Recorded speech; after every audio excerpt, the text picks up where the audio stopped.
Bismillahirrahmanirrahim. Ya ayyuhal muzammil.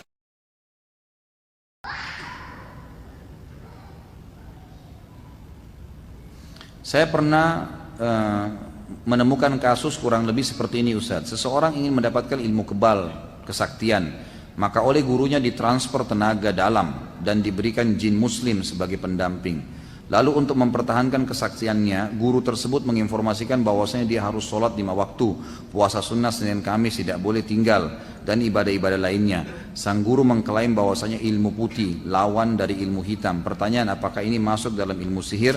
Apakah ibadah yang dijalankan akan diterima? Ini cuma kedok saja. Ini cuma kedok saja. Jadi masalah dia suruh sholat, dia suruh puasa, itu kedok.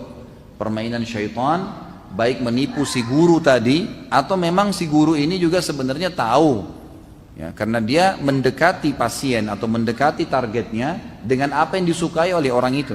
Kalau orang itu suka ibadah, sholat, diingatkan kamu harus sholat. Tanpa juga dukun bilang, ya kita pasti sholat lah, Allah perintahkan gitu kan. Tapi itu ditunggangin. Pastinya nanti ada hal-hal lain yang memang diberikan syarat. Mungkin minimal yang paling sering standar itu pasti diberikan tulisan-tulisan, diberikan sesuatu yang disuruh simpan di dompet tadi, ya, disuruh mengamalkan. Seperti misal ada salah satu, tadi yang saya kasih nomornya Ustadz Sahal mengatakan, saya pernah, dia bilang, Ustadz datang ke Jawa Tengah di satu pesantren, dan di pesantren itu terdiri dari ratusan murid. Saya ajarkan metode ruqyah, baca ayat ruqyah, bagaimana minum ke telapak tangan, bagaimana mengusap tubuh.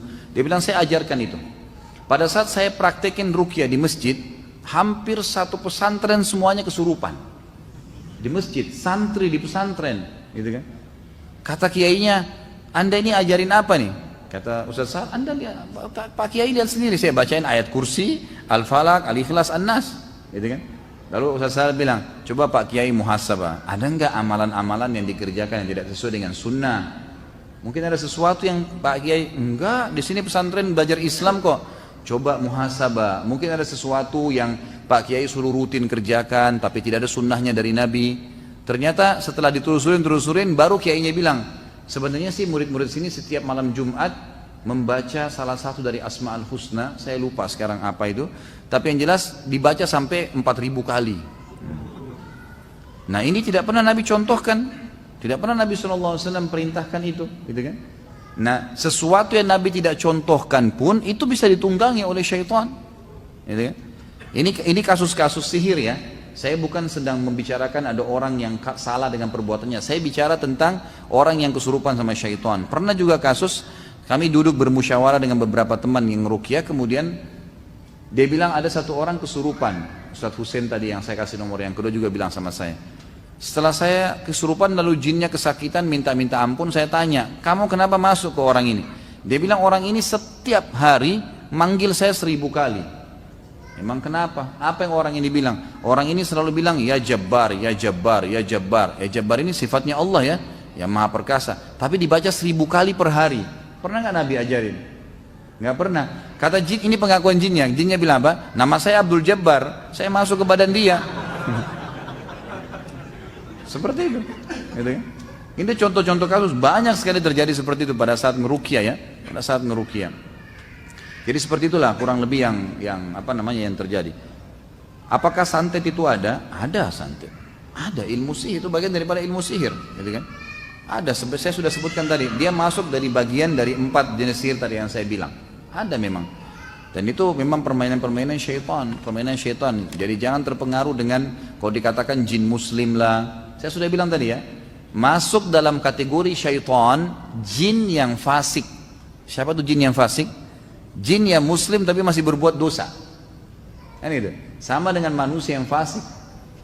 Jadi itu masih masuk dalam kategori syaitan. Ulama masukkan dia sama dengan jin yang kafir. Mereka syaitan. Jadi tidak ada istilahnya memelihara jin. Pernah nggak dengarkan riwayat Nabi SAW punya jin? Maksudnya Nabi lebih berhak dong, gitu kan? Itu tidak benar semuanya. Kalau emang benar ya Nabi sudah pelihara jin, seluruh jin malah tunduk dengan beliau, gitu kan? Tapi nggak pernah. Bahkan pernah Nabi SAW mengatakan dalam hadis Bukhari, pas selesai sholat beliau mengatakan, tadi waktu lagi sholat ada syaitan yang berusaha mengganggu saya. Ini syaitan bodoh ini. Dia nggak tahu kalau ini Nabi. Kata Nabi SAW, dia berusaha mengganggu saya, lalu saya mencekiknya, menangkapnya. Nabi tangkap dengan hikmah Allah SWT. Lalu kemudian saya tiba-tiba teringat permintaan saudaraku Sulaiman yang berkata kepada Allah, ya Allah karuniakanlah saya kerajaan yang tidak layak untuk orang sesudah saya. Kalau tidak karena kalimat itu, saya akan ikat dia di pohon di Madinah agar anak-anak kecil Madinah mempermainkannya. Jadi memang ada interaksi sama syaitan, itu ada. Mereka menggoda, mereka ini dan seterusnya. Ustaz, dahulu saya pernah ikut pengajian di mana di situ diajarkan kepada jamaahnya dengan amalan yang berbeda-beda seperti zikir-zikir tertentu. Misalnya si fulan mau membuka usaha baru, punya permasalahan tertentu yang ustadznya memberikan amalan berupa zikir-zikir tertentu dengan jumlah yang ditentukan, atau sholat malam dengan niat tertentu yang tidak ada contohnya atau sunnahnya, dan sebagian dari jemaahnya seakan-akan merasakan manfaat dari amalan tersebut. Bagaimana menurut pandangan syariat tentang pengajian tersebut? Tentu saya sudah bilang ya, jangan selamanya karena itu bentuknya seakan-akan ibadah lalu kita mau menjalankan begitu saja. Gitu. Kita harus tahu memang harus ada landasannya. Nabi SAW diutus memang untuk itu, ya, untuk mencontohkan ibadah, dan beliau tidak meninggal kecuali sudah menyampaikan semua. Tidak ada lagi yang kurang, gitu kan? Kalau ada zikir yang Nabi SAW tentukan, misal istighfar, saya beristighfar 70 sampai 100 kali, penentuan jumlahnya, penentuan lafadznya, maka kita kerjakan. Si ustadz menuntun, itu nggak ada masalah. Tapi kalau kayak tadi misalnya, menggunakan Asmaul Husna, mengucapkan sampai 4000 kali misalnya, dari mana pernah sunnahnya nih? Gitu. Ini harus diperbaiki, tidak boleh. Gitu kan? Karena para ulama mengatakan ada dua dosa. Ada dosa syahwat, dosa diikuti dengan syahwat, seperti zina, mencuri, riba dan seterusnya. Ada dosa yang syubhat, ini bahaya nih. Dosa yang orangnya tidak tahu kalau dia buat dosa, itulah perbuatan bid'ah, perbuatan syirik. Mereka nggak tahu kalau mereka sedang buat dosa. Gitu kan? Jadi ini harus lebih hati-hati.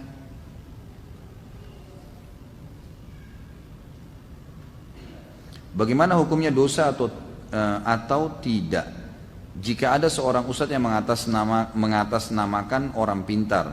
Ustadz itu sering meramal kakak saya masalah kehidupan, bahwa kakak saya akan menikah 3 kali. Kakak saya sering ketergantungan sama ustadz itu untuk membaca kehidupannya dan selalu minta tolong kalau ada masalah. Bagaimana cara menegur kakak saya dan supaya jangan tersinggung dalam kedengkunan dengan Pak Ustadz itu? Ini bukan Ustadz, ini dukun, gitu kan? Semoga Allah berikan hidayah. Dan saya tentu tersinggung kalau ada Ustadz mengatasnamakan seperti ini. Bagaimana caranya mengaku Ustadz kemudian bisa meramal? Nabi SAW mengatakan orang yang mendatangi peramal, penyamun, tidak diterima sholatnya 40 hari. Nggak bisa, walaupun dia mengatakan dia Ustadz, walaupun dia mengatakan dirinya kiai. Nggak benar ini, gitu kan? Nggak benar. Dan itulah target daripada syaitan-syaitan, daripada dukun, supaya dia ketergantungan seperti tadi, bertanya dan seterusnya. Ini semua permainannya. Jangan tertipu. Saya pernah mengisi pengajian di salah satu rumah keluarga, masya Allah cukup besar, dan di situ di rumah itu ada musola, ada masjid yang memang dipakai sholat. Setelah sholat asar saya isi pengajian untuk keluarga, tapi kalau ada yang lain datang dibolehkan. Ringkas cerita, pada saat lagi hadir semua keluarga itu, tiba-tiba ada satu perempuan yang lewat di belakang masjid. Kemudian saya tidak tahu kenapa tiba-tiba saya bertanya. Saya tanya, Pak, ini siapa orang ini yang lewat? Saya tiba-tiba bertanya, punya perasaan ingin bertanya. Lalu si yang punya rumah bilang, ini anak saya, anak perempuan saya. Saya tanya, kenapa nggak hadir, Pak? Bukankah semua keluarga Bapak hadir di pengajian ini? Oh, dia bilang anak saya ini lain, Ustaz. Jadi ini kurang lebih saya baru isi 1 atau 2 kali ya. Waktu itu ada pengajian rutin keluarga. Terus kemudian saya tanya, kenapa lain, Pak? Dia bilang anak saya ini sering kedatangan ruh kakek kami. Ruh kakeknya si anak ini, berarti orang tuanya si bapak ini gitu. Terus dia bilang sering datang malam Jumat, dan kemudian waktu dia bilang kemudian, saya bilang sebentar Pak, saya yang lanjutin kisahnya, gitu kan. Kaget dia, kok bisa Ustadz tahu? Ya, saya coba sampaikan ya. Sebab ini yang dialami anaknya bapak sudah sering, semua Ustadz tahu kalau dia paham sunnah Nabi. Anak bapak ini diganggu oleh syaitan yang mengaku sebagai kakeknya. Di malam Jumat itu biasanya dia duduk di sebuah ruangan di kamar yang dimatikan lampu. Iya benar? Iya benar Ustaz. Suaranya berubah jadi suara laki-laki seperti kayak kakek, benar. Suara kakek Anda, benar. Kemudian nanti dia akan minta minuman yang paling disuka oleh kakek itu, betul nggak? Betul Ustaz. Minum kopi. Saya bukan peramal ya, tapi ini pengalaman teori memang begitu. Pengalaman teorinya begitu. Jadi sudah begitu permainan mereka. Lalu saya bilang, Pak, Kasuistiknya adalah dia akan membuka pintu ramalan. Dia akan mengatakan, kamu nak pekerjaan kamu begini, kamu nak begini, kamu nanti menikah seperti ini, kamu begini. Ditebak-tebak, diterka. Betul nggak?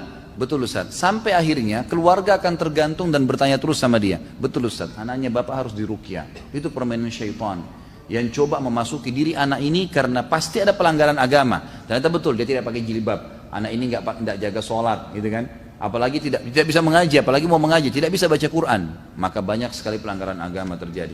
Seperti itu permainan syaitannya. Syaitan menipu manusia dengan cara itu. Kitab apa yang dijadikan rujukan dalam kajian dosa-dosa besar seperti dosa besar saat ini saya ingin membeli? Tentu ada terbitan. Kalau yang saya pakai warna merah ini memang dibagi cuma-cuma. Ini ada satu yayasan dari Qatar yang mencetak kemudian membagikan pada saat itu untuk umum muslimin dan juga umum para dai-dai yang dipakai ceramah. Jadi saya pakai ceramah. Saya cuma dapat beberapa buku pada saat itu. Tapi ada terbitan Darul Haq judulnya 76 dosa besar. Bisa dibeli dimanapun, insya Allah bisa didapatkan. Terbitan Darul Haq 76 dosa besar.